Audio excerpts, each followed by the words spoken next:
Uy, may bago kaming merch para sa mga mahilig mag-drawing. We're bringing back Baybayin na isa sa mga OG ng ancient scripts. In collaboration with Lloyd Zapanta, isa sa mga baybayin gods at type artists dito sa Pinas.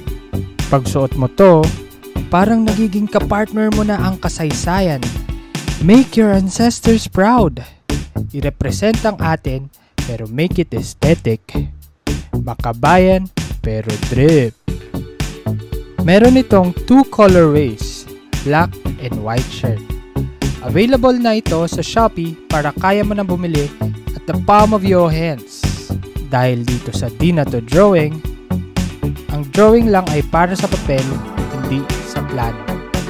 Adudu karte!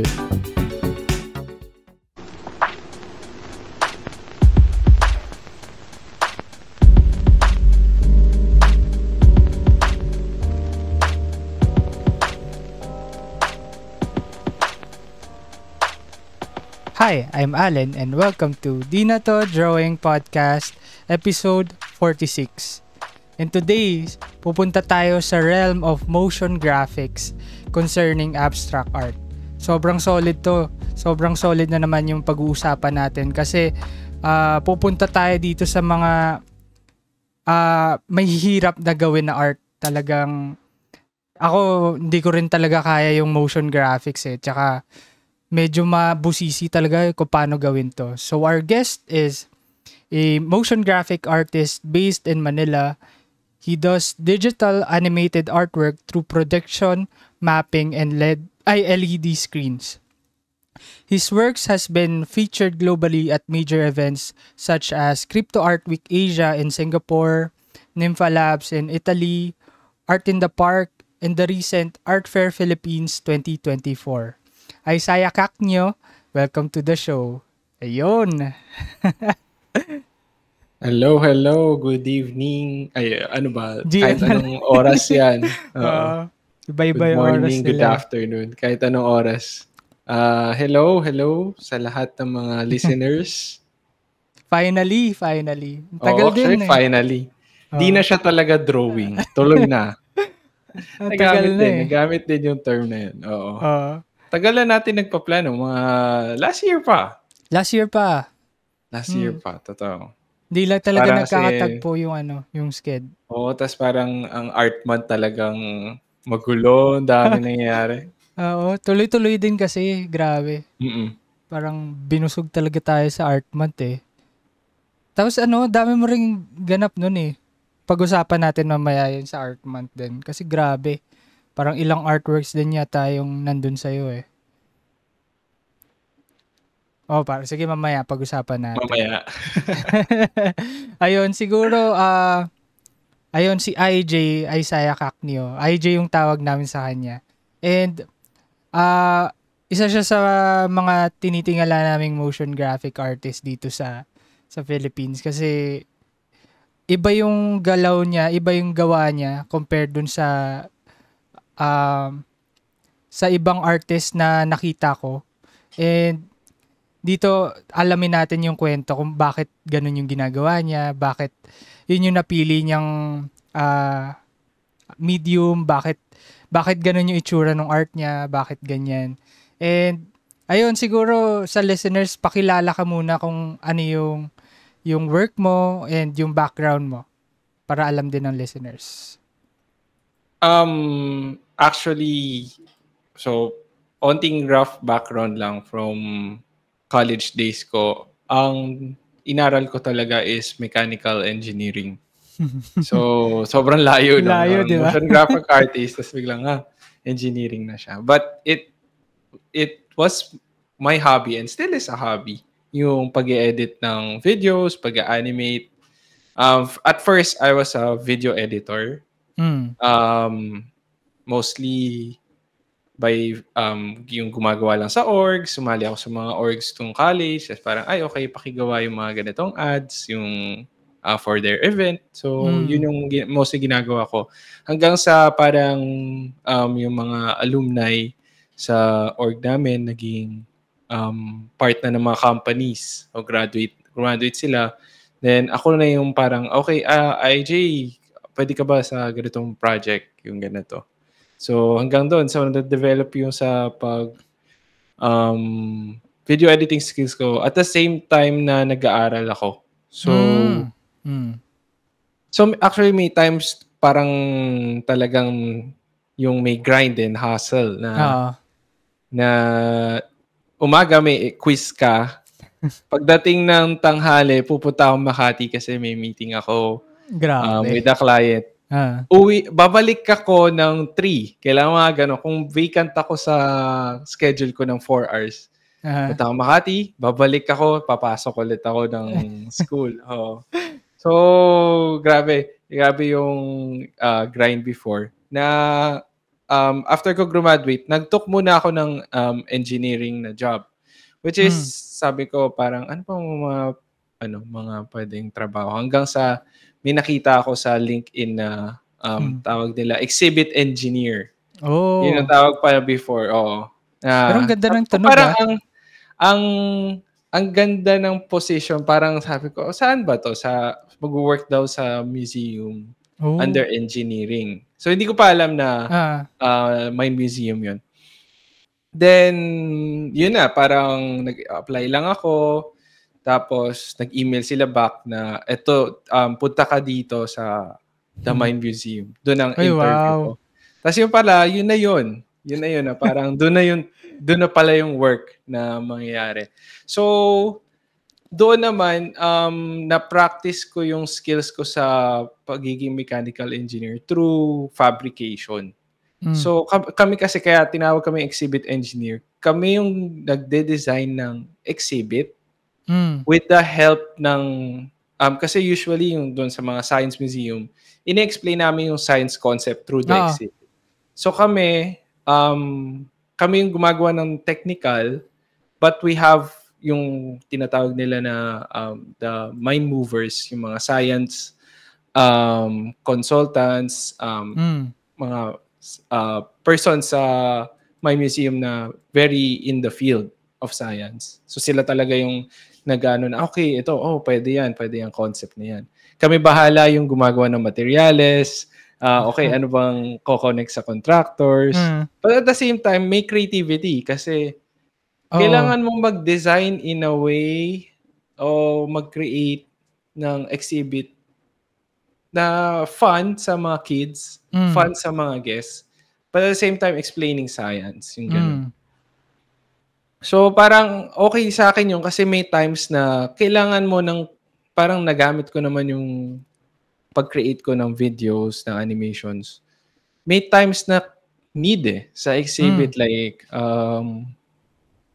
ano ba, yung kunwari, may science concept, may isa-scan silang, I don't know, acrylic, yung ganun. Then biglang may lalabas na video. So, ayun. So, parang yun yung ginagawa ko doon na, okay, nag-mix and match na.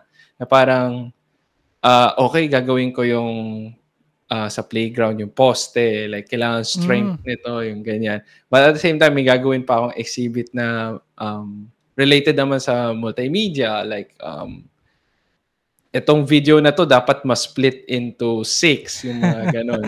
6 screens, paano mo yun igagawa? O kaya, like, itong output nito mapupunta sa isang projector. So, yun yung mga small trainings ko before. Then, in-entrust ako nila na, okay, you have the potential. Gusto namin ikaw padala sa training abroad. So, I did training for projection mapping naman sa Hong Kong for a week na on various programs such as Watch Out, yun, isang program yun na very sikat sa projection mapping industry. Usually yun yung ginagamit pag advanced na levels ng ng mga projects. Meron din yung usually yung dito Resolume yung ginagamit.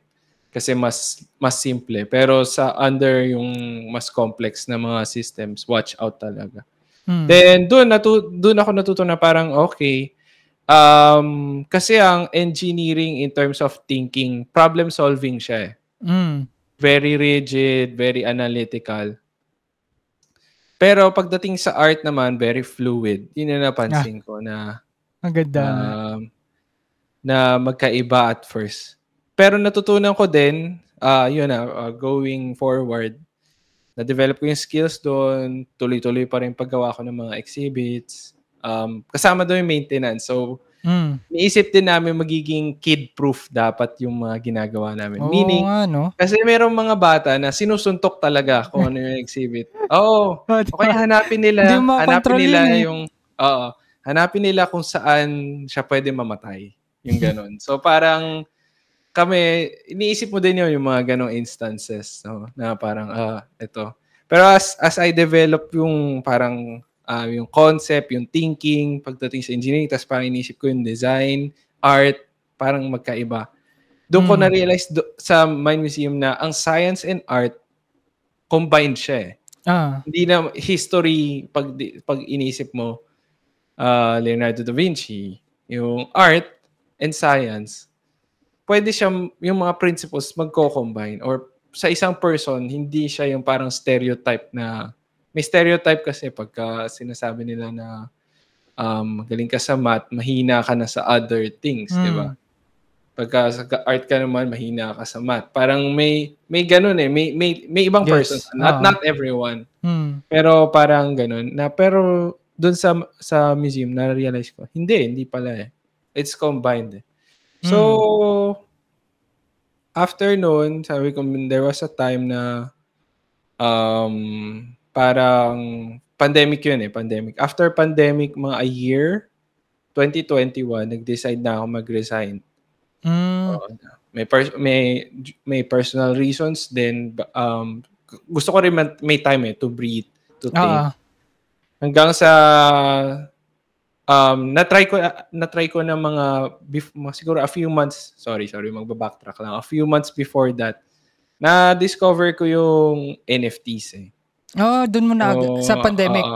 Yung pandemic. pandemic ko na-discover yung crypto itself, medyo matagal na ako, college pa. Pero yung Mm. NFTs itself, doon ko parang na-explore Mm. yung ano. And may time din nung pandemic na syempre lahat tayo may pagka-bored din eh, no? Oo. May mga kanya-kanyang, marami na buong passion project. Totoo, totoo. So, yung second month, yung April na yun, parang March, di ba? In-announce lockdown. April, Mm. nag-start ako ng project ko na daily. Na-inspire ako kay Baugazam, kay Vasquez Castro, na nagde-daily poster siya for 3 years. Tapos parang dami na No. naging mga projects doon. Parang posters na, and may kita mo na nag-develop yung skill niya. Mm. Nag-explore siya ng 3D, tapos hanggang sa parang from simple to after ilang years, magaganda na yung mga works. Ako, trinay ko lang for 30 days kasi baka ma-burnout ako eh. Oo, gets. So trinay ko for 30 days, isang poster na fractals. Ito na yung fractals. Sabi ko yung fractals, matagal ko na siyang alam na kung paano gawin. 2015, nag-explore ako, tapos nag-upload lang ako sa Behance ng work ko. Na parang, tapos parang feedback ng friends, uy, okay yan ang ganda, ang unique. Pero after nun, sinet aside ko na. Parang, okay, Hindi mo na masyado napansin. back to engineering life, freelance, video editing. Nandun na lang siya. Tapos itong 2020, sabi ko, mag-explore nga ako towards paano kaya yung pag-express ko ng art. Anong gagawin kong art? Hanggang sa naalala ko, meron pala akong ginawa yung fractals na piece. Sabi ko, tuloy ko nga, 30 days, try lang kung ano yung magagawa ko sa 30 days. Hanggang sa yung first day, excited ako. Medyo sa bandang day 20, medyo nafe-feel ko na, teka, wala na ba akong magagawang bago? Parang ganon. Pero hanggang sa meron naman, pinush ko hanggang day 30. Sakto. Sinakto ko talaga na day 30. Tapos nag-end after nun. Sabi ko, gagawa na lang ako series ulit. Next time kapag na-hold yun. So parang pandemic, hindi namin alam yung direction ng museum nun eh. Kasi parang Ay, nag-stop oo, wala ta's ring nakadepende tao. kami, oo. Oo, walang So tao. may onti kaming mga projects na, hindi naman siya nag-click. Ta's dapat ako din meron akong project na gagawing malaki Hmm, for my museum na dahil sa training ko, yun yung gagamitan sana ng skills ko. hmm, And eventually, ayun na parang yun na nga, hindi kasi siya na-materialize. oo, Then forward, na-realize na naaral ko yung ano, yung NFTs naman. Sabi hmm. ko gawin ko kaya una parang experimentation hindi pa fractals, eh, ang unang-una kong ano, Yung minint NFT mo? na ginawa. Oo, unang-una Ah, kong minint is a collab of an astrophotographer friend ko. Sabi ay ito ba ko, yung ano, yung nasa foundation or iba pa 'to? sa Rarible, nasa Readable Rarible na. siya. Unang-una Ah, kong mint is on Rarible. Um, pa-help ako sa First Mint Fund. Shout out sa First Mint Fund mahal sa Ethereum pagbigay nun, ng eh. gas fees. Mahal gas fee nun, eh. Mahal gas fee no'n parang 3K, 4K. Oo, Pesos ata. or Pesos. pesos? Oo, pero mga gano'n ata. Mabigat pa Isa, rin. mabigat pa rin. I Oo, mean, kung ano, ang dami mo na mabibili sa 4K, 'di ba? oo, So parang ako try lang muna na hindi hmm, ko pa naisip yung fractals no'n, eh, na okey sige collab namin ni ano, ng friend ko si Ian. So parang, astrophotographer siya na may telescope siya sa backyard. hmm, Ta's yun sinusundan niya. Yung Rosette Nebula sabi ko, "Sige, mint ko nga 'to." Paalam naman ako sa kanya parang, "Uy, gusto mo ano gawin nating NFT?" Ayaw niya hmm, gumawa ng account. So oo. ako na lang, sige ako na lang. Then after a week, nilagyan ko lang ng presyo nun na 0.5. Ay okey lang, Ah, kahit ano, ang taas nun 'no. yung Alam ko pikit mo wala namang talang na ano, bibili. oo, yung Oo, pikit. parang wala namang bibili niyan, eh. After a week meron, si Sevi ang aking unang collector. Nakwento nga niya sa podcast 'yan. Oo, Ikaw yung una niyang binilan. oo, kasi binilan din siya ng 2 collectors pa parang sabi nila, pass it on, parang gano'n. Hmm, So yun, binili niya yung akin tapos parang nagulat ako, oo nga 'no, this is eye-opening 'no, oo, na at first na puwede na yung art scene, puwede ka ng kumita as a digital artist in the art scene, parang gano'n. mm. Kasi ever since parang nalungkat din sa'kin yung realization, mahilig ako sa art before, eh. Hmm, At the same time, may mga tinitingala akong, artist din in the family na hmm, mga uncles ko na parang sila trad sila, eh. Sabi ko, hmm, ako digital. hmm, Parang may division dapat, 'di ba? Parang okey, sige dito lang ako sa commercial work, sa freelance, video editing, yung mga ganyan. hmm, Sabi ko, 'pag nung na-realize ko yun may nag-collect sa work ko ta's parang hindi ko naman siya kilala ta's hmm, randomly lang, 'di ba? Sabi ko parang, "Okey 'to, may opportunities dito." Ta's parang yung nag-go down the rabbit hole na ako na may mga virtual galleries, oo, puwede kang mag-apply, different marketplaces, kailangan mo maggawa ng body of work, yung mga gano'n, 'di ba? Yung hmm. may strict guidelines yung iba, ta's parang may mas open, Ano pa hanggang yun, sa parang invites pa yata halos yung yes, mga ano, invite 'di ba? only. Actually, invite only. Pati Hmm, FND nun invite only oo, lang. 'di ka Oo, makakapag-mint dati ng mm. NFT nun dati.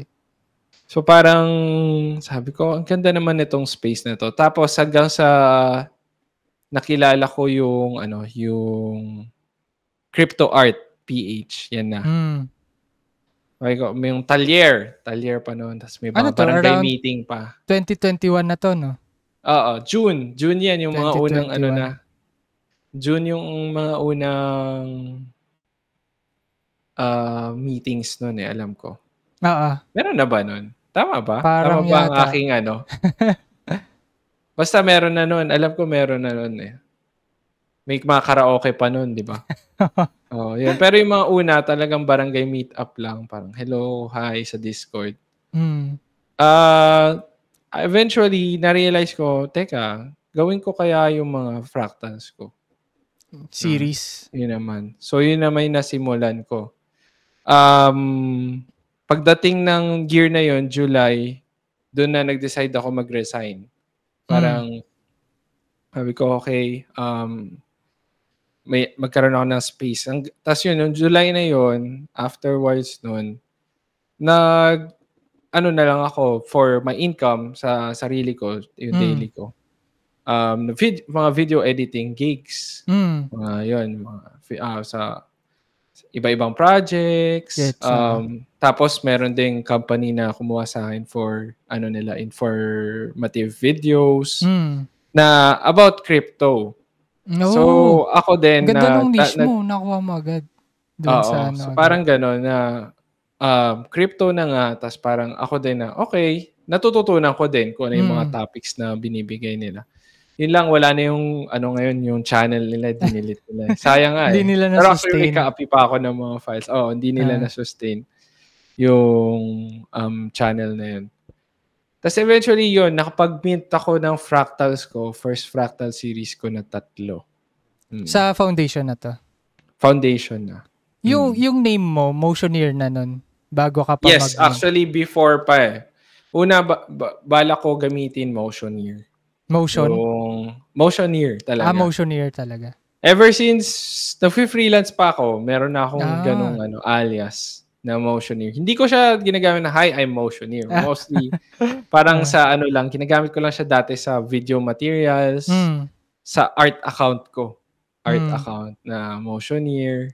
Kasi, ibig sabihin nun, parang ini-engineer ko yung motion. Parang ganun. Ayun pala yun. Motioneer, oo. Kasi meron sa Disney, sa mga Disney parks nila na yung nag-engineer ng mga exhibit, ang tawag nila Imagineers. Ang ganda rin nun Ang ganda ng name. So para ako, naisip ko, okay, engineer ako, pero at the same time, nagde-design ako creatively.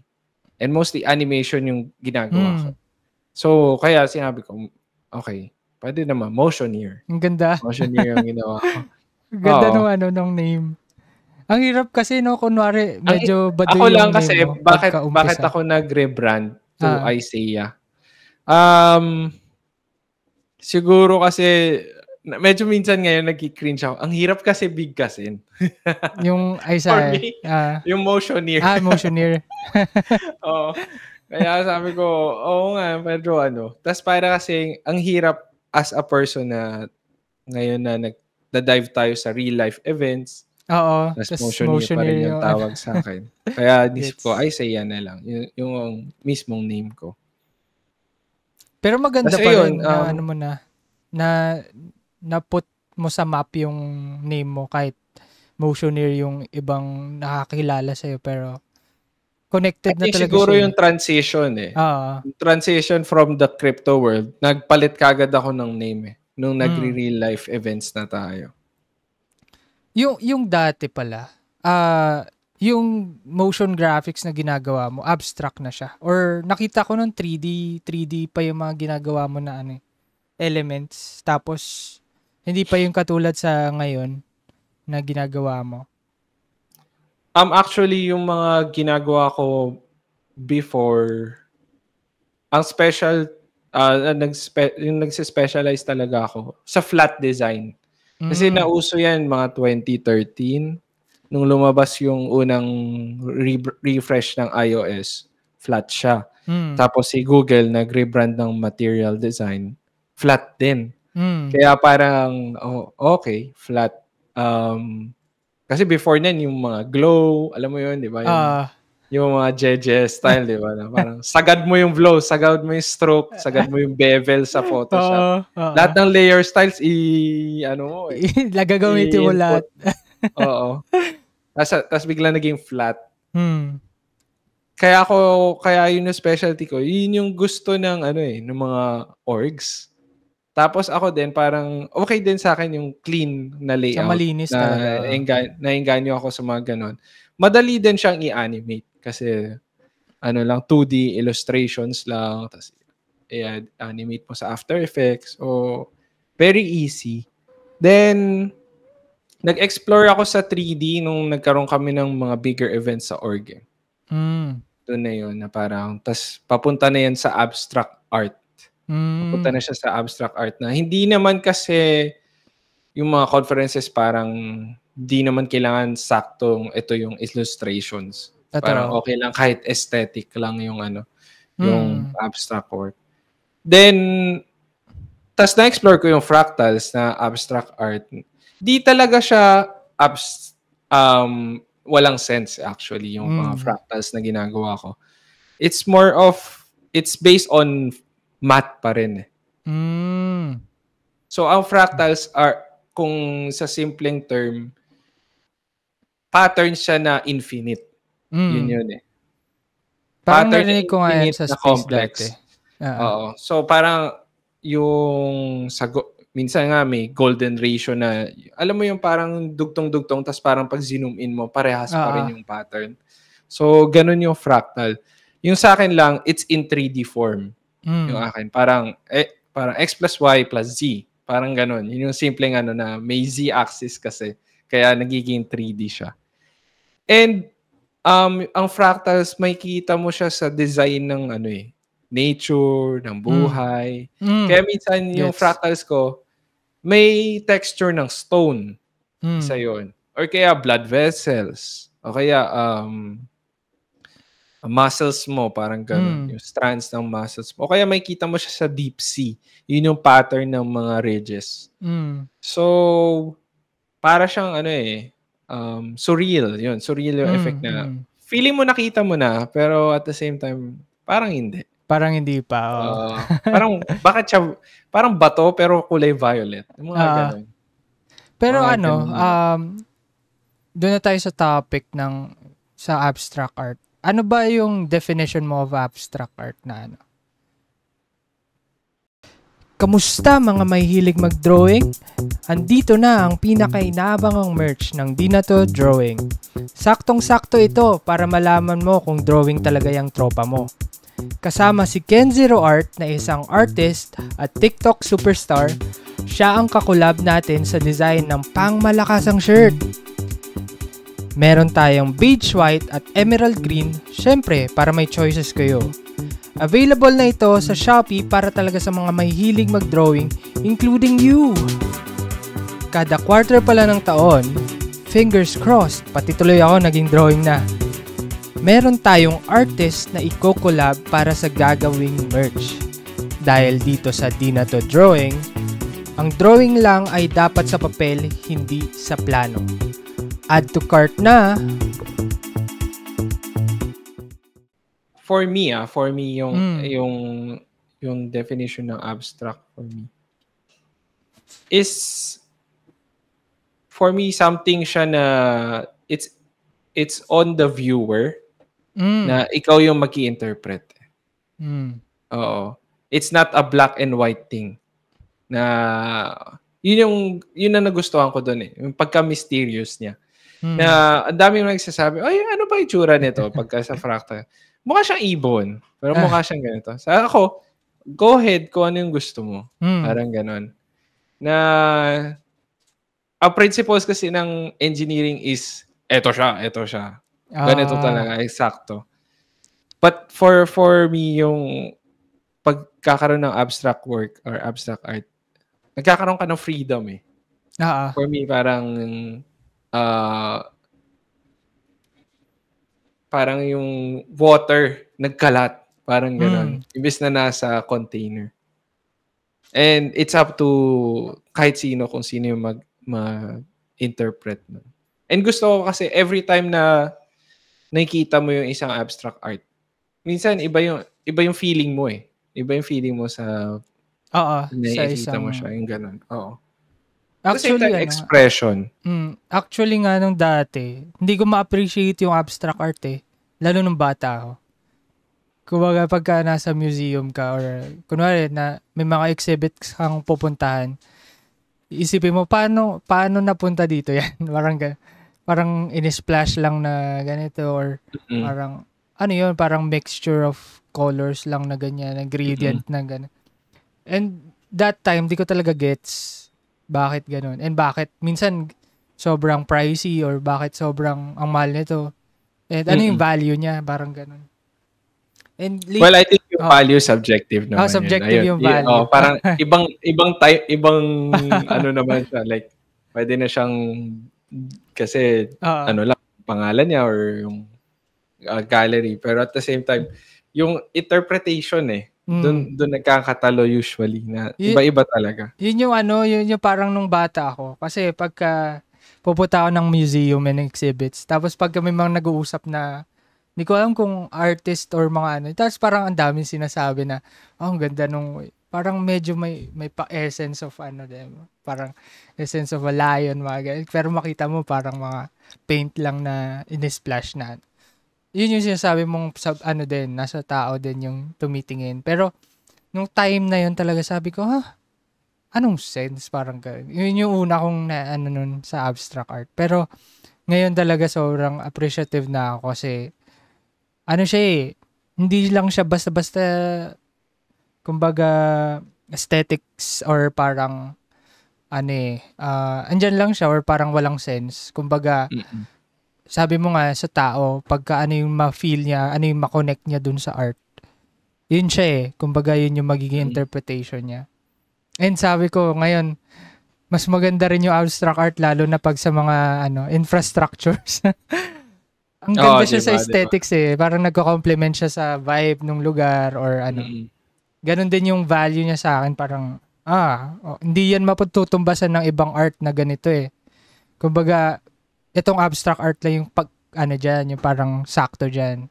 Parang ganon May binabagayan din siya, sabi ko parang ganon. And yun, nagets ko talaga iba-iba yung value and iba-iba yung connections niya when it comes to looking at abstract art. Hindi lang siguro wala pa akong alam sa art talaga dati. Sobrang bobo pa ako noon Kaya ganun. Hindi naman. Feeling ko lang, yung appreciation mo nag-iba. Nag-iba. Lumaki lang. Kasi mostly yan talaga sasabihin nila, ano ba yan? Parang ginanon lang yung may mga ganun, di ba? Parang mga paintings na parang, ginasgasan lang yung canvas ng konti.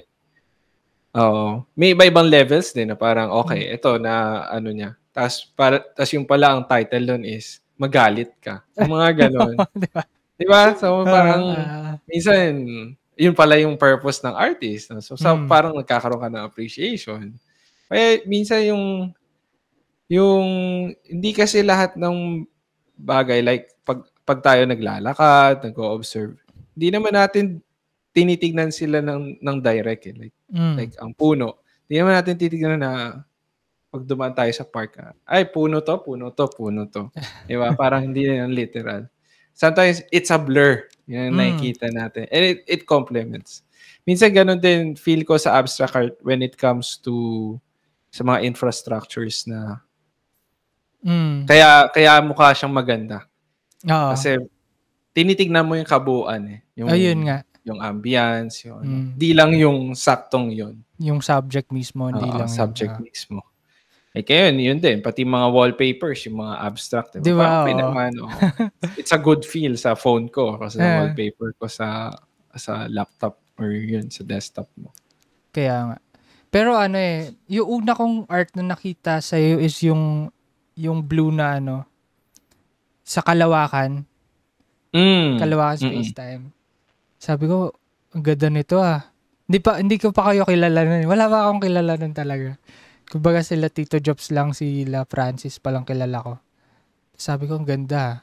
Sarap sa mata. Kumbaga pagka tinitiga mo lang siya, kakalma ka Dahil kasama sa color theory, yung ganda kasi ng blue sa mata. Sobrang cool. At the same time, yung motion nung artwork, parang ang sarap lang sa mata. Kumbaga, nagre-rest yung mata mo kahit nakatingin ka doon. Kumbaga, labo no? Nagre-rest yung mata mo pero Ayun, paano ka napunta sa ganong parang collection? Kasi parang napansin ko, yun yung naging galaw ng mga artworks mo. Parang medyo calm or parang iba-iba yung flowing. Calming, flowing, liquid. And ano yung naisip mo noon, bakit ganun yung galaw niya or ano yung inspiration mo behind dun sa ganong artwork? Mapapansin natin kasi when it comes to fractals na usually yung mga patterns na nakikita sa fractals is based on nature. Mm. So nature itself na trees, waves, ganun. And the more na ino-observe ko yung rocks, yung bark ng mga trees, patterns ng leaves, nagkakaroon ka ng feeling ng calmness na hindi ka naman nagagalit, di ba? Pag ina-observe mo ang nature. So, when you observe nature, you feel at peace. Feel mo yung fresh air usually, di ba? Pag sa nature. And sabi ko, yun din yung dapat na ibigay ko na emotion pagdating sa artworks ko sa fractals na it's calming. You would see patterns of nature, of rocks, usually ganun, stones, parang marble texture. And siguro hindi ko dapat siya gawing aggressive, parang ganun. By nature, it should be a smooth process. Usually nakita mo nga kahit nga ang bagal, 'di ba, sa mga yung mga sa Nat Geo, yung fast forward nila, dahan-dahan pa rin yung growth, 'di ba, ng mga leaves, ng mga plants. Flowers, yung pag-bloom nila kahit na naka-fast forward, parang ganun pa rin siya . So, doon ko pinattern yung fractals. Pattern na pinattern. Ganun . Parang gusto ko na lahat parang connected . Yung before para gawin mo yung fractals, may mga nakita ka ng ganong art na naging inspiration mo or influence? Yes, meron. Pero iba yung atake nila. Iba yung rendition din nila. Una, nakakita ako ng mga photography lang ng mga stones sa nature. Parang, okay, ang ganda. Ang ganda ng mga Tapos trinay kong mag-illustrate actually, mag-sketch ng mga gems, mga bato na colorful. Tapos parang triadic colors lang, blue, violet, yellow, parang maganda lang silang mga gems. Tapos trinay ko din mag 3D ng ganon. So, parang okay. Pero iba yung atake ng fractals . Parang doon talaga may detail. Doon may isang artist, nakalimutan ko na yung name niya kung sino yung nakita ko ng talagang close up ng mga parang macro shots ng mga bato. Tapos yung mga rendition, sabi ko, ang ganda nito. Tapos nalaman ko yung mga software for fractals. Iba yung ginagawa nila. Mostly ginagawa nila parang mga machines na mukhang maraming circles. Sa Doctor Strange na movie, marami dong scenes na fractals yung ginamit. So, iba yung take doon. Iba. Medyo iba aggressive yun na aggressive na yung generation niya, parang sumasabog na medyo techy. Parang gano'n. Futuristic yung paggamit ng fractals. Kasi hindi nila ginagamit yung rock patterns. More of mga circles. Yun, mga gano'n. May nakita rin akong film, artist siya, video yung niya. Yung parang mga ink, yung mga liquid. Yun yung ginagawa niya, pero macro spec yung tinitingnan niya. And siya mahirap din siya gawin na kailangan may ilaw-ilaw ka para lumabas yung ganong blend. Kasi pag saka hindi yung lighting niya, iba rin. Kung hindi ka magaling sa lighting, tapos kahit lens lang, equipments, hindi siya lalabas na ganun na parang nagbe-blend or nagfo-flow. Pero yun, ang galing iba-ibang din siya, treatment and renders sa mga gawa . And ito nga, nung nakapasok ka na sa NFTs, ito yung parang may collaborations ka na involve. And then, ito yung na-TV ka pa nga nakita ko yun sa Ayo. TV pero ka. alam mo, ang first collab ko talaga sa artsy na before kasi ang collab ko lang yung astrophotographer, pati yung cousin ko na astrophotographer din. Mm. Ayun, shout out na rin kay MJ ng Astro Pinas. Ayun Ayun, pala eh. siya yun. So dati nung pandemic din sabi ko, okay, gawin ko yung photo mo tapos animate ko rin. Then first collab ko talaga si Tito Jobs. Okay, nakita. Yung Rarible ba to na ha? Yung sa Rarible? Ano siya sa non-origin namin. Non-origin pala. Non-origin namin. Grabe yung pag-mint namin noon. Ang mahal. Sobrang mahal. Peak nung time na 15,000 pesos yung ginastos namin sa gas. Ayun yung nasabi sa ni Francis na umabot siya ng 20K. Oo, di ba? Yung mga gas fees lang. Grabe, lupit. Grabe yung yung demand nun, yung traffic ng network ng Ethereum. Nag-collab kami noon. Usap lang kami Discord. Tapos wala akong idea kung ano itsura niya. Hindi ko alam kung yung kasi puro lang voice lang kami. Tsaka PFP lang mga. Oo, 1 month kami nagde-develop ng collab noon Tapos hanggang sa nabuo na namin. After noon yung kay Jopet, yun na si Carlos na yung sumunod na collab ko. Sa Galleria Paloma na. Hindi pa sila noon, Galleria Paloma. Kay Carlos pa lang. Yung kanya pa lang na na collections. Yung collections pa lang before nag-launch sila nung second na exhibit. Yun naman nangyari is ni-refer ako sa kanila, sa family ni Carlos na traditional painter siya. Tapos gusto nila na magkaroon ng ibang take. Gusto nila maging NFTs yung artworks niya. Pero in a different take, hindi lang yung pinicturan. So parang yun, sinet nila na okay, animate yung work. So, naging collab siya sa amin na minute din siya sa foundation.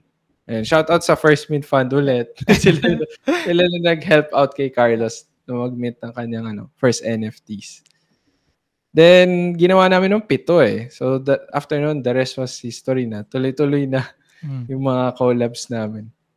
Tsaka kunento mo to sa akin na parang ikaw rin, pinaint mo isa-isa kasi iba yung elements. Totoo.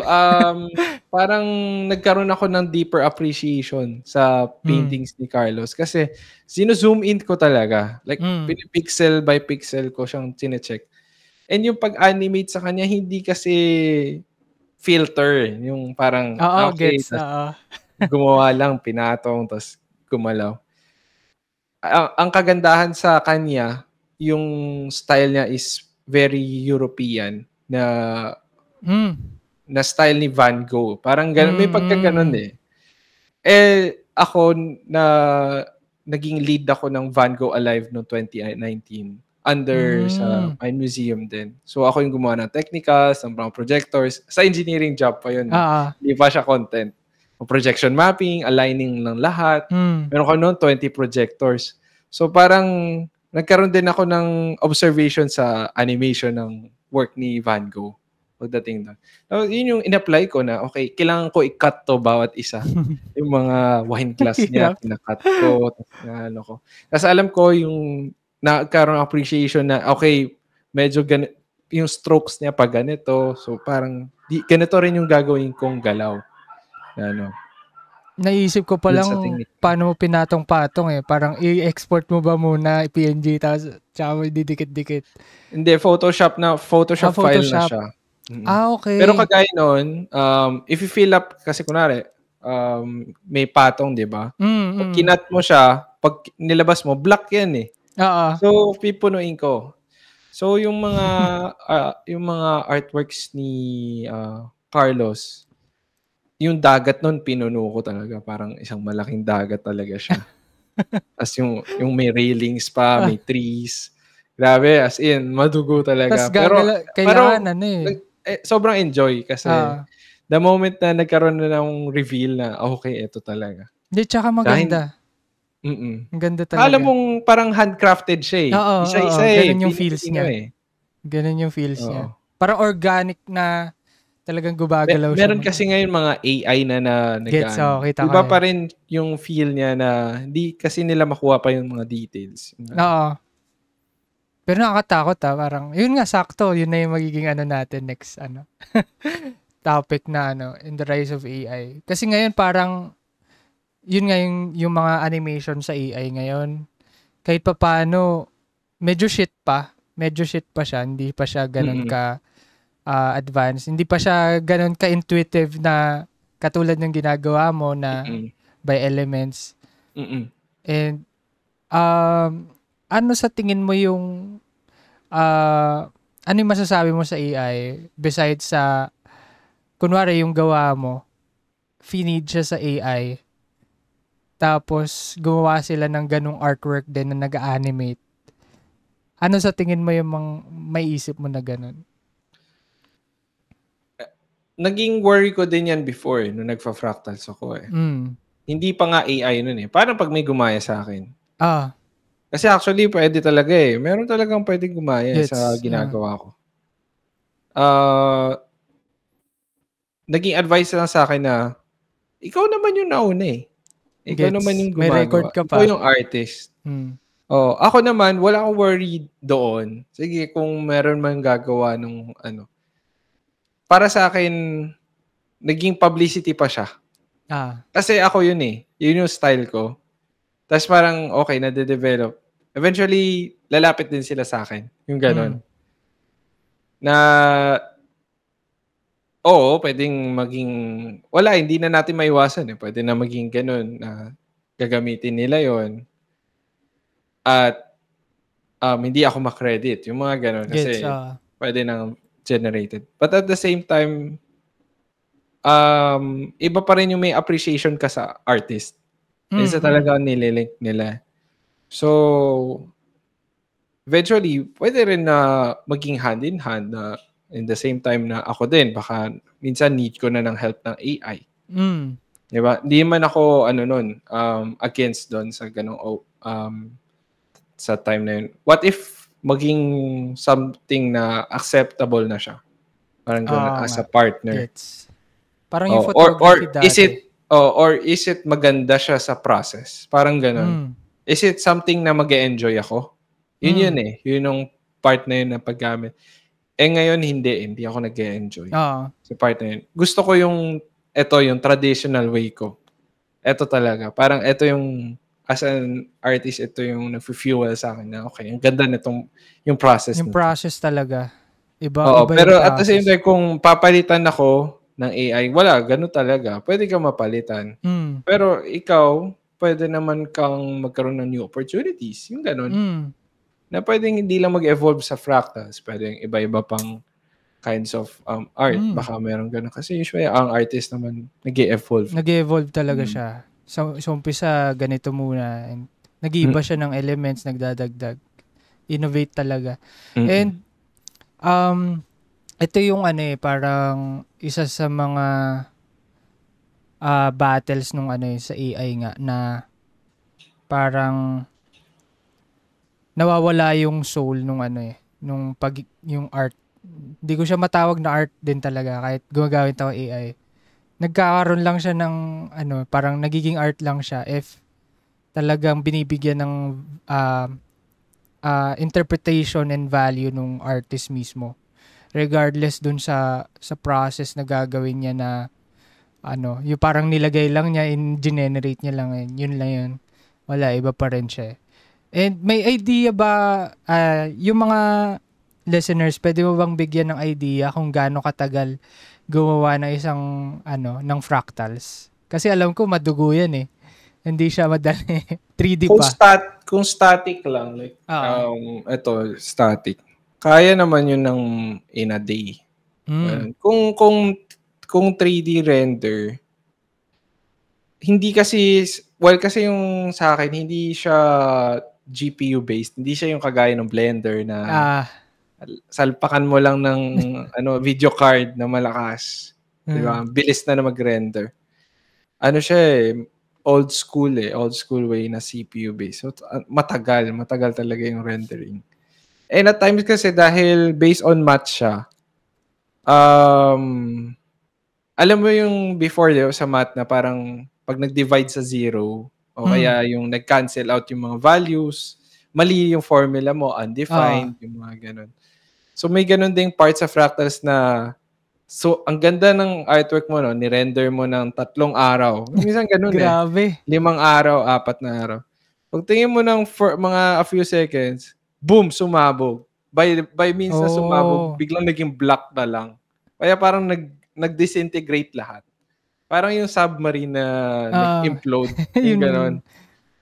So may mga gano'n. O kaya minsan maraming artifacts kasi hindi tama yung computation, yung mga gano'n. Kumbaga based off din siya. Based din sa computation na ginagawa mo. Dapat medyo calculated siya.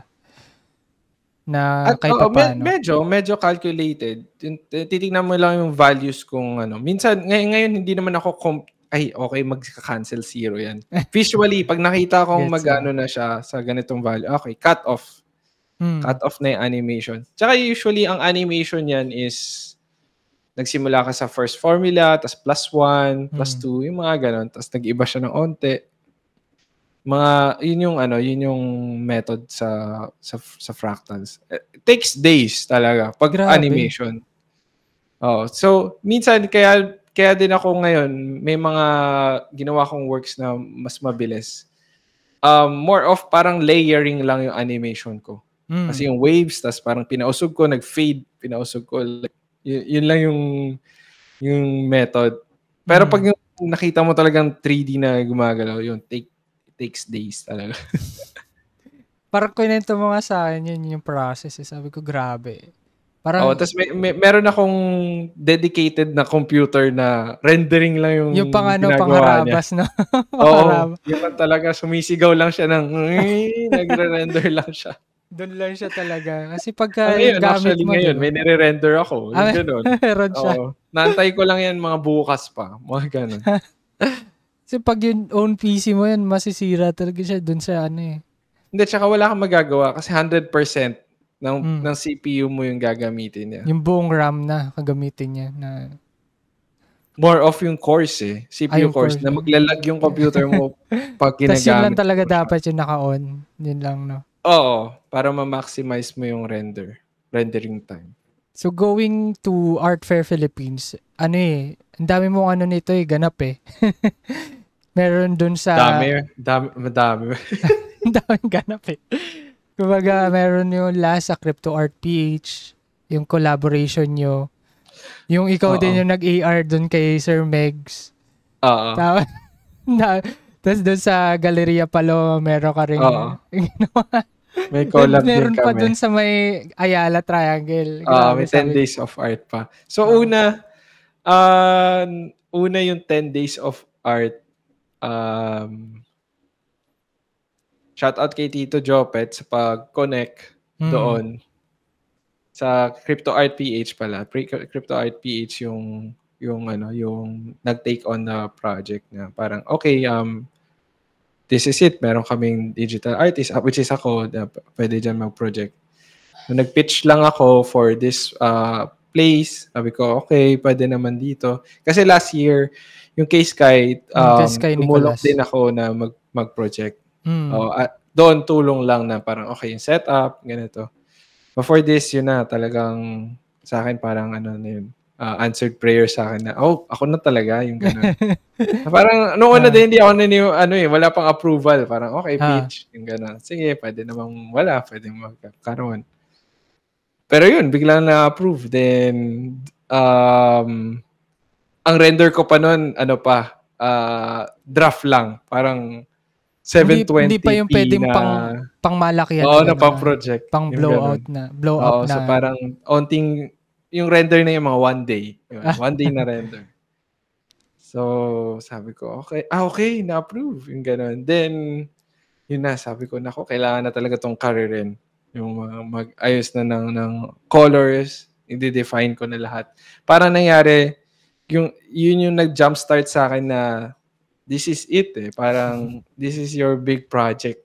For me, parang yun na... Tsaka big talaga. Laki Oh, nun. literally. Literally. Oo.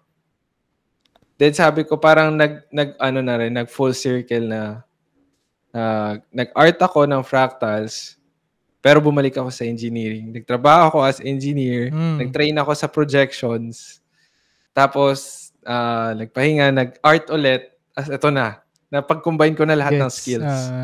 Yung lahat ng skill set ko. Kasi yung exhibit din na yun, yung sa 10 Days of Art, ako din yung nag-calibrate eh. Ako din yung nag-map. So makikita mo yun sa Instagram, yung time-lapse na kung paano ko pinantay, kinag-combine yung mga projectors para maging isang buo na lang siya. And dahil siguro, yun yung maganda as motioneer na, alam ko kasi yung technical side. Alam ko din kung paano ko express yung sarili ko. Kasi ganun din as a painter, di ba? Alam mo dapat paano yung paint, alam mo paano nag-work. mix yung paint, yung technique doon. So, yung process ng pag-brush mo, anong brush yung gagamitin mo. So, ako, alam ko kasi yung skills ko sa projection, lahat yun nagamit ko talaga. Okay, yung mga conditions, lalo na yun, complex pa yung structure, no, na daming bumabanggang edges, no. Kasi yung ilaw, hindi siya straight, na hindi siya parang projector screen lang na kakabit mo. So, ang ganda, sobrang enjoy ako dun sa project na yun, na talagang pag may time ako, dadaan ako eh. Gusto ko lang tignan. Parang gano'n, nandun ako.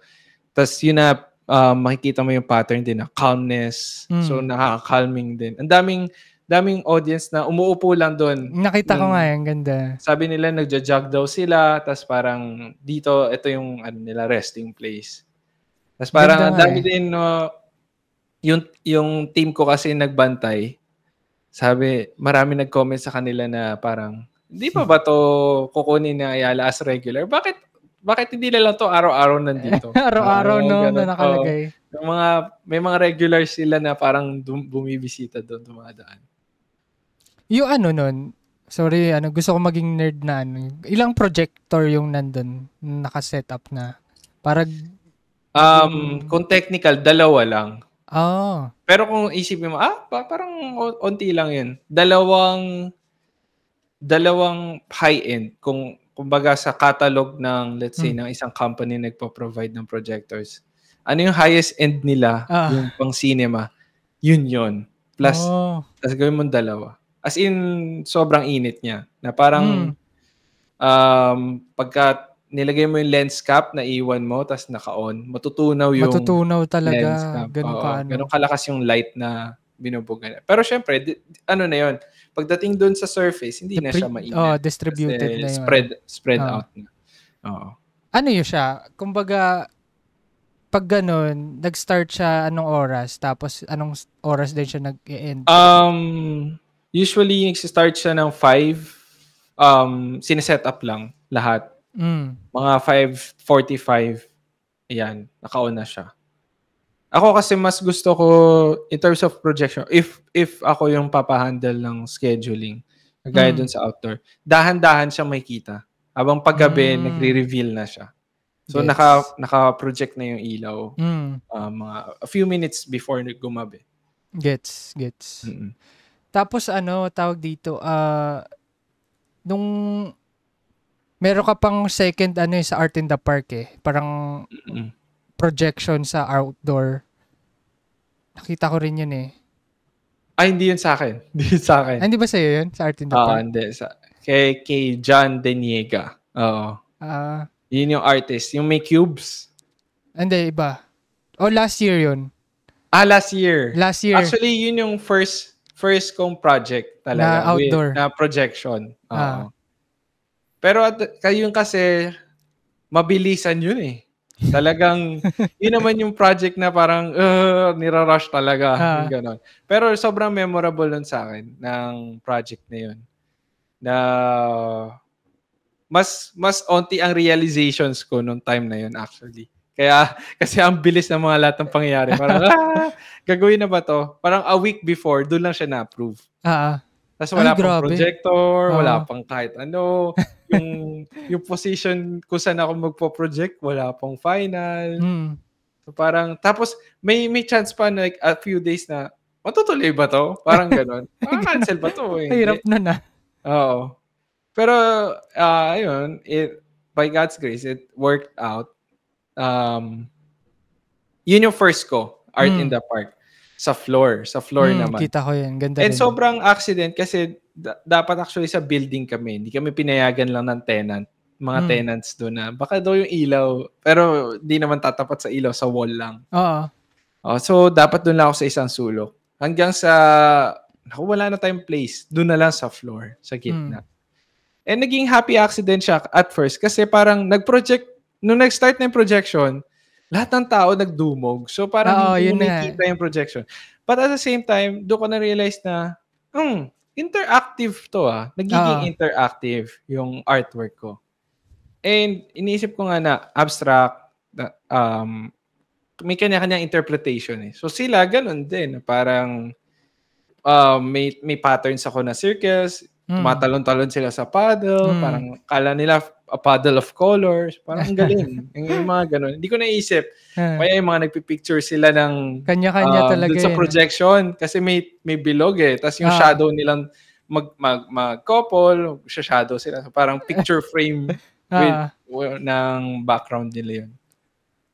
So, actually, yun, nakita ko yun sa IG stories ng mga friend ko na artist din. Hindi nawawala yung yung may projection.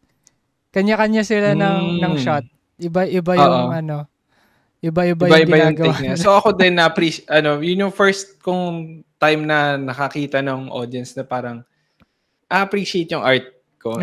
In terms of yun nga live na nakita ko na okay anong play nila, yung ganon. Picture nila yung shoes nila na naka-project sa pattern, mga ganon. Nag-emote sila, naka-white sila, tapos yung pattern nag-flow lang. May nakita kong ganun. Galing nun. Oo, yung mga ganun. Ako, nakita ko siya before nung engineer pa ako sa Van Gogh. Pero nung Art in the Park, yun na, talaga artwork ko na yung ginagawa ng ganung interaction. Yung learnings ko doon sa Art in the Park, in-apply ko din siya sa 10 Days of Art. Na, okay, so, magiging interactive talaga ang art ko. Hindi lang siya titignan. Magda-dive in din sila dito. Doon na ako nag-introduce ng iba-ibang colors for my artwork. Yun nga yung artwork ko, titled siyang Prismatic Embrace kasi parang yung radiant light, more of the divine light representative of the divine light of God.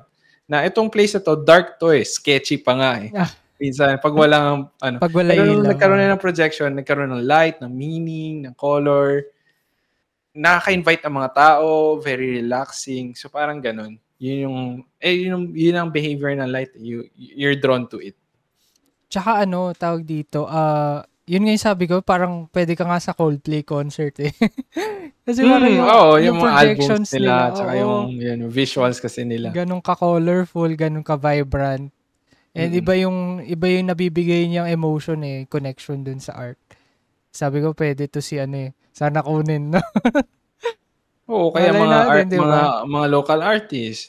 Ako open lang ako kahit saan If meron may gusto ng ganun.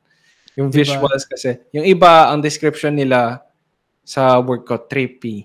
Yun, trippy nila. Oo. Tas nakita ko last bago tayo pumunta sa upcoming projects, nakita ko yung metal prints. Ang ganda ng metal prints na ginawa. Yan ba yung nasa likod? Ayan. Oo, metal prints. Ang ganda.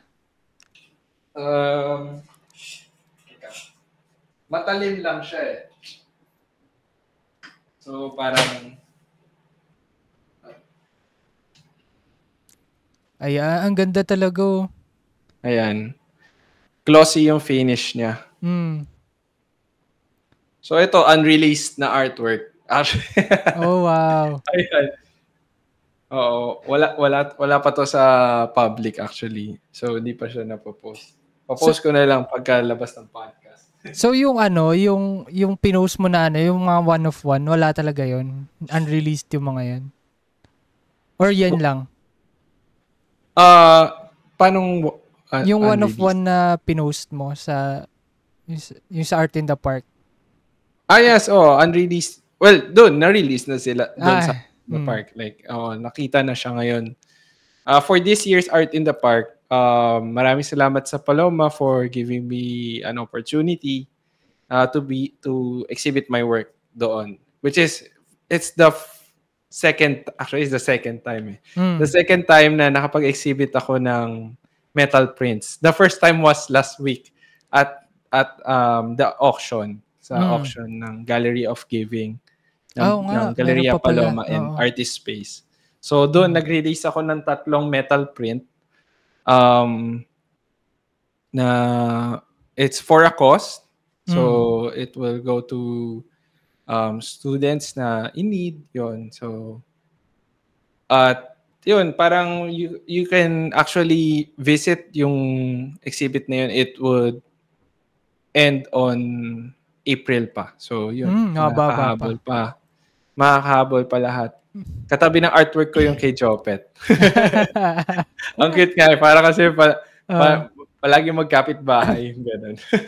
Yung Tatlong artwork din siya, tapos 3 artwork ko din. Ito yung parang, ito ba yung first physical mo, besides dun sa digital screen na nakuha dati? Actually, ito na yun eh. Yan na. So, after, matagal ko nang in-explore itong medium na to ng metal prints. Tiniming ko lang siya na after nitong art fair nung natapos na yung mga exhibit. Sabi ko, ano yung magiging next ko as an artist na ma-develop naman. Inisip ko, hindi ako trad eh. Ever since eh. Parang gano'n na yes, ngayon parang nag-explore lang ako na mag-paint. But ang medium ko talaga is digital o kaya kailangan may motion. So at first, ang ginagawa ko pag may nakakollect ng artwork ko is binibigyan ko sila ng screens. Pero at the same time, nagiging problem lang kasi kailangan buksan mo yung screen bago mo ma-check. Tapos meron din akong prints na binigay na parang on frame. Pero ginagawa na kasi siya ng iba eh. Parang sabi ko, anong pwede mag-stand out na parang pag tinignan nila, ano to? Paano ba to ginawa? Parang ganun. So madami nag-aakala na parang edited yung gano'n. Kaya yung parang Sintra board na print. Pero hindi nila maisip na Sintra kasi parang hindi naman siya flimsy. Hanggang sa, ayun, it's metal prints. Tsaka ang slick niya tignan. Slick niya tignan. Ano siya? Lalo siguro kasi glossy yung finish. Kaya ang slick niya tignan. Tapos, parehas siya sa fine art ng mga printing na it would last 50 to 100 years. Kahit may UV coating din siya. So parang okay lang kahit i-display mo siya sa labas, sa may window. May bintana, gets. Then from there, kasi yung metal prints, ginagamitan ko rin siya ng AR. Meron din siyang AR layer through the Artivibe app. Nandun na makikita yung motion ng artwork. So maganda na talaga siya, integrated na ng motion. Andun pa rin yung motion ng art. Ng art mo talaga. Tas meron din akong mga gagawin after nito sa metal prints na pang level up pa ng kung ano man yung magiging So yun, mga abangan yun. Kung ano yung magiging part nitong medium na to. So sabi mo nga level up eh. Ito na yung yung upcoming project mo na pwede nang sabihin. Actually, ito matagal-tagal na, months in the making. It's finally happening. This coming April 6 to 14, magkakaroon ng isang festival which is called Boni Viva Luci or Wondrous Life in Light. It's a festival na that contains different artists. Teka, okay lang ba sasabihin ko yung brief nila? Kasi baka magkamali ako. Go lang. Baka magkamali ako pagka Pero the flow would be there's a program that would start at the BGC Arts Center na performances and songs made by notable artists. I think pwede ko lang sila sabihin by that event or punta na lang kayo or check niyo yung socials ng BGC Arts if doon na naka-post. Ayun, then part of that festival, that event, that celebration, yung artworks ko na ngayon hindi siya projected but it will be displayed at the 3D billboards ng BGC. Yun So, talaga. one yung sa tapat ng One Bonifacio Mall and yung katapat nun is yung sa Central PHS. So, magkatapat na LED walls, meron akong artwork na naka-display. So, it's called Celestial Waltz.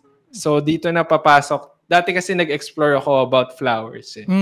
Ngayon, kinumbine ko siya, yung concept ng flowers and yung fractals ko.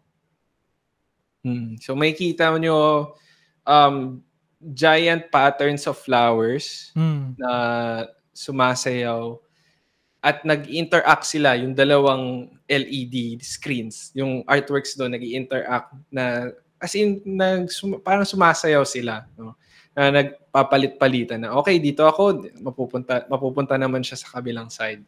So, it's very new. I think I'm one of the first din na, in terms of na artist na magdi-display sa LED screens. No? As representing an artist. Kasi marami na teams na animations, more of sa commercial sila. Commercial and advertisements. No? Commercial and advertisement. So on April 6, it will run sa hapon. Tuloy-tuloy yon yung artworks ko. Meron pang isang artist na kasama na gagawa ng another animation na on a shorter sequence para sa screen ng Central BHS. Yun. So, alongside nun, sa tapat nun, meron pa akong isang artwork din. It's called Spectral Depths na makikita din. Very short lang, but the main highlight would be yung Celestial Waltz na dalawang screen yung mag-i-interact. Yun, exciting yun kasi it's very new eh. It's very new na you will utilize yung 3D effect ng billboard for your art. So, tsaka sa akin, it's a nice experience. Tsaka yung parang yung sa 3D billboard, parang ano siya eh. Kung sa Times Square, ganun yung sa billboard na ano. Parang ganung highlight siya eh. So may ganung highlight na may feels na very doon ka magte-take ng pictures. And it will be good for taking pictures kasi yung light na magba-bounce off sa dalawang screen, para siyang duotone na vibe. So maganda rin siya for photographers. So talagang iniisipan ko ng way how would people interact. Although nasa taas siya, but in terms of sa ground, no? And the concept of the wondrous life in light, yung light mismo, mag-pour down doon sa mga nanonood. So yun, very exciting, very exciting. Pili ko maraming gagawa dyan. Check nyo na lang yung socials ko pagka na-post ko na yung itsura ng ng mga initial na videos. But on April 6, it will run for the next following days. Abangan nyo lang na kasi for sure may mga commercials yan eh. Pero at the same time, biglang i-flash din yung artwork ko from April 7 hanggang April 14. So, yun. Nice. Check it out. Yun. Pag dumaan kayo sa High Street. Tsaka ano yan di basta makapasok doon. Iba yung prestige ng 3D billboard. Parang bihira makapasok ng ganyan eh. Parang di ko sure kung meron na eh. Parang ganun. Kasi parang first time din na mag-e-event na related. Usually, ginagawa nila, yung video na nandun, yung video ng camera guy, di ba? Para makita ng lahat pag may events. Ngayon, gagamitin siya for art talaga. Yun nga for artist talaga. Ang last ko nakita yung sa Acid House eh. Pero siya, Pepsi naman yung Pero talagang gumagawa sila ng 3D na billboard. So yung team sila. For this naman, may katulong din ako isa. Si Vincent Ortega. Siya yung tumulong sa akin sa build ng 3D structure para ma-convert din siya into that billboard. Kasi ang tawag sa ganong billboard, anamorphic 3D. Di ba kasi ang anamorphic, yung stretch, tas igaganan mo. So, ganun din pagdating sa 3D billboard. Yung video niya is-stretch para makita mo siyang mukhang nagpa-pop out. Very exciting, very exciting. Parang gusto ko Kasi talaga pumunta. talagang minaximize ko yung use doon ng pagka 3D. Paano ko magagamit ito? Yung 3D effect, yung pag-pop out o yung paano ko magagamit siya sa art ko? Yun. Ayun. Siguro to end lang sa advice na lang kasi ikaw coming from engineering na hindi mo may isip na darating ka sa point na gagawa ka ng motion graphics sa 3D billboard sa BGC Kumbaga, sa mga aspiring na paano ka mapupunta sa point na ganun? Kumbaga, anong gagawin mo? Parang ganun. Siguro in all of your environments, you do your best. One thing is that na kahit saan ka mapunta, maliit man yung opportunity, malaki. You do your best na you make a mark na you did a good impression sa kahit saan ka pumunta. Na from there, maging mabait ka din, maging respectable ka sa lahat na may-meet mo. Kasi you never know, maybe yung itong friend na nakilala mo from 5 years ago would contact you na network for an pala, opportunity like ganun. Oo. Kasi right now yung opportunities din sa BGC, naging part na rin siya dahil sa nag-work ako dun sa BGC Art, sa projections. So parang ngayon another full circle naman. No? I used to work in BGC, now I get to do my art inside yung sa place ng BGC. Yun. Always do your best, be nice to people. You'll never know ang opportunities from way before. And do not be scared lang to try stuff. Siguro if it fits your principles, your norms, doesn't harm anyone or ganun. or doesn't harm anyone, might as well just try it if you have that time. Totoo. Oo. And talaga kung gusto mo pursue, di ba? May risk talaga siya. Tsaka do not forget your identity. Yun din kasi na parang hindi ko kinalimutan din yung skills ko before or parang yung nireject ko na engineer ako dati, hindi na dapat ako ganyan ngayon. You have to embrace what you've learned before. Ano ikaw yung upbringing sa'yo. So parang ako na sa engineering, yung skills ko sa project management, yung mga ganun, magagamit ko pa rin naman siya hanggang ngayon na art sa pagiging artist. Ayun.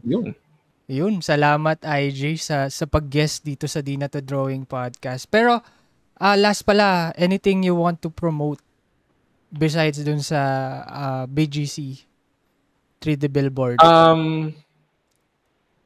I think yun lang na check my socials at Isaiah Cacnio on Instagram or check yung website ko for other updates. You might also check yung mga artworks ko on metal prints dun sa website ko or on Instagram na kung saan man siyang exhibit or gallery na naka-display. If you might want to collect also, that's fine. Okay naman. Pwede naman. Andiyan lang naman siya Andiyan lang naman siya. Ganda siya sa wall. Yung ganda. Pero totoo. Naging Pero yun, to everyone, I hope you have a good day. I hope you were inspired for yung sa life ko challenges na kung sino ikaw, you have to embrace it. Kung ano yung upbringing sa'yo, yung values na nakuha mo sa family mo, sa friends, sa environment mo, try to use that in your sa pag-grow mo, yung skills, always develop. Kung artist ka, gamitin mo yung life stories mo, implement mo din sa art mo. You'll never know. Always be nice lang to everyone. Yan, totoo. Salamat IJ sa pag-guest. And salamat. Punta kayo kasi ang gandang spot talagang BGC and Oo. I-tag nyo kami. Pag nandun kayo, tag nyo yung Di na to drawing. Tag nyo kami. Malay nyo, nandun lang kami. Oo. So, makapag ano pa tayo, take pictures, selfies, yung ganun. Oo, pwede. Tapos tag nyo si IJ. Yung art, sabihin nyo, ay, paano ba yan? Usually ako, mahilig ako ganun. Mas natutuwa ako sa mga nagtatanong. Actually. Yung mga, paano ba to ginawa? Yung mga explanation. So, malay nyo, makapag ano pa. Kasi sa art 10 days of art pala. 10 days of art, minsan may ganun eh. Namimit ako, bumisita lang ako. Para sabi na, okay. Ayun. So, yun lang. Hanapin nyo si IJ. Feeling ko makikita. April 6 na doon ako. April 6 talaga. April 6 daw. Abangan nyo si IJ. And pa-picture kayo. Tag nyo yung Di na to drawing pag nakita nyo si IJ. Para ma-repost natin sa IG story. And salamat ulit IJ sa pag-share ng story. And hopefully feeling ko marami dito eh. Mga nakikinig talaga secret artists or talagang secret listeners na gusto na talaga i-pursue yung passion nila. And ito na yung sa inyo. Try nyo na, di ba? Parang risk lang. Tapos sabi nga ni IJ, maging mabait ka. Huwag ka maging kupal sa mga kilala. Know your risk, know your time, do it. Wag resign agad Baka naman wala ka resign agad. Oo, wag resign agad. Basta calculated risk. Ganyan. Calculated risk. And yun, for more exclusive updates, feel free to follow Di na to Drawing Podcast on Facebook, Twitter, Instagram, Spotify, and YouTube. And may Shopee na pala kami. Andun yung mga merch namin. 3 merch na yung nakapost yata sa Shopee ngayon. And yung una yung kay Ken Zero Art, pangalawa yung kay Lloyd Zapanta, and yung pangatlo yung sa The Balaker, yung isang motorcycle group dito sa Caloocan. So, more collab soon, and abangan nyo yung gawa ni IJ sa BGC and tag us in Instagram and kahit sa Facebook, tag nyo kami. Yun. So, tandaan dito sa Di na to Drawing. Ang drawing lang ay para sa papel, hindi sa plano. Yun lang. Meron na akong tag eh. Salamat IJ. Okay, salamat. Maraming salamat.